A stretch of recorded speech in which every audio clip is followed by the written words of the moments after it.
Hmm. This is a test of a Unity asset called Mesh Slicer, which is very interesting. It's just the free version I'm trying out right now. I think it's causing some lag that I'm both recording and using this.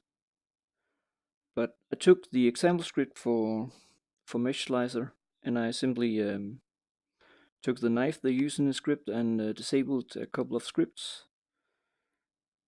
Um, and then added some VRTK scripts to the knife so that I could use it in VR. So now I can slice apart these characters.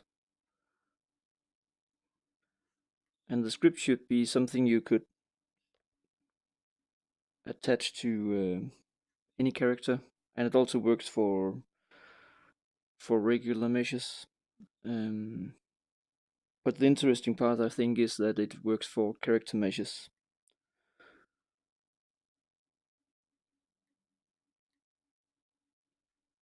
Um, so yeah, you can just use these scripts. I can try to show how it looks in Unity. Unity here. Yes, and let's just stop it again so that it won't cause lag. Um, so yeah, uh, this is the test scene that I modified for VR. This one is not really needed. I just used the interactable objects example from VRTK, and pretty much everything but the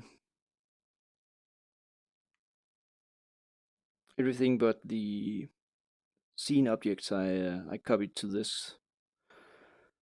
Um, and then I changed the teleporter a bit so that it ignores these instead of includes them, so that I can teleport anywhere I feel like. And yeah, the scene already had the scripts I needed for grabbing, so it has some interact touch and interact grab, interact use. Interact touch and grab is the only ones that should be important. Oh, and the VRTK pointer for teleporting. Um, the spawn point is used for spawning the SDK manager scene, and yeah, then the what I did sliceables is part of the original test scene, um, for for the slicer. Let's just unload this again. Um, and controller is also part of it. So I disabled the move camera script and the sample knife slicer script because all it did was make the animation that you swung the knife, but it was not really needed. Folding object GC, I haven't looked into what exactly it does, but I think it takes the objects that it has created when you cut something apart and makes them fall down to the ground. All the enemies, well, not sure they're really enemies now. They're just something you cut apart. Are here, so it uses a certain prefab and attaches them to this sliceables game object. Um, An interesting thing is how this character works, because it's just a standard Unity character. I haven't tried it yet with other characters, but it should work pretty well with everything. So it has this character slicer sample fast, where it uses it converts to ragdoll, and there's also a limit actually to how many times you can slice a single character. I guess maybe we could make a quick test and see what happens if we slice it, if we enable it to be sliced several times, and maybe deactivate the spawner. Just a moment. Hmm.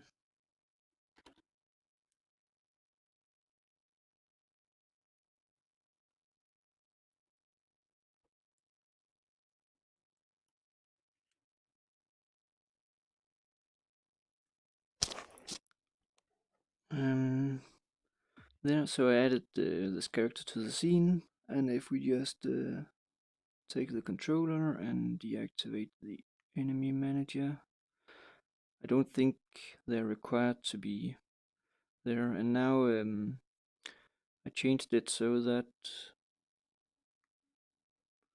he can be cut apart 10 times.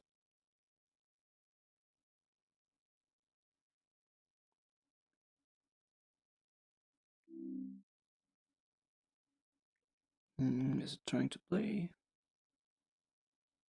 No, I don't think so. Yeah, it is. Here he is, ready to get. And whoops! Oh, he fell down. That probably counts as 2. So we try here. Maybe 2 more.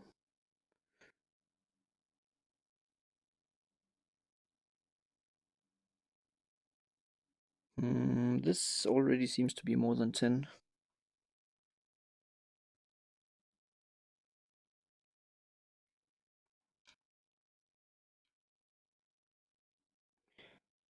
So it seems to be 10 cuts per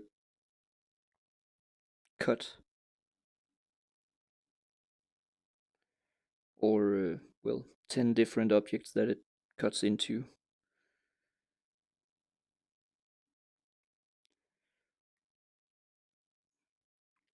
I think I'll try to make a different example later. Oh, by the way, I also added, I changed it to precision grab, the subject. So if we check here, see, this is how the knife works. It has a knife object, which I'm not even sure why it has. And then below it is a slicer object, which has all the, it has the collider, it has the renderer, and the bset knife script, which I think is what makes it able to cut stuff. And I'm pretty sure all it relies on is that it has a yeah, maybe the rigid body is important as well, but I'm pretty sure it's mainly the capsule collider that it's important for it. But the rigid body also works well with the interactable object and so on. So yeah, so far I'm liking this asset. I'm pretty sure I'll buy it at some point because I have really been looking for something like this for a while. There was an asset that promised to be able to do something like this, but it didn't support um, characters that had more than one skinned mesh. Let's see if I can see the character. Where is he? Hey, this is the character. So we just have to open him.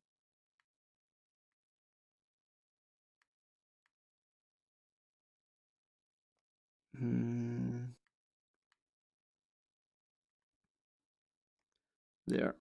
Yes. As you can see, there are different skinned mesh renderers in this character, so that's already shows that it is possible to cut characters even though they have different skinned mesh renderers.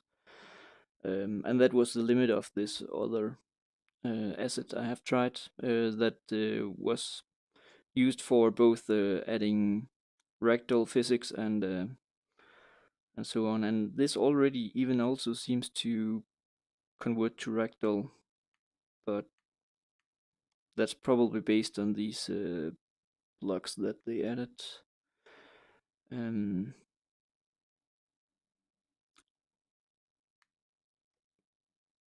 So I'm not sure how easy it is to set it up manually. I usually use an asset to try to add all of these different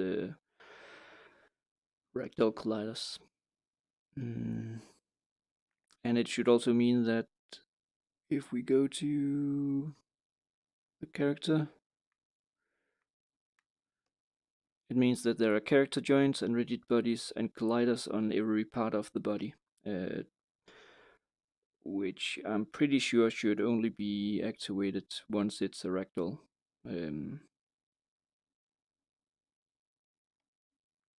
But on the other hand, to support the slicing, maybe it's also needed for that.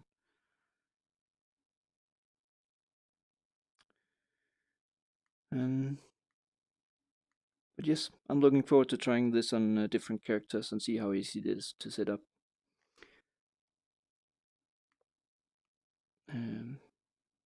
So I hope you liked the video.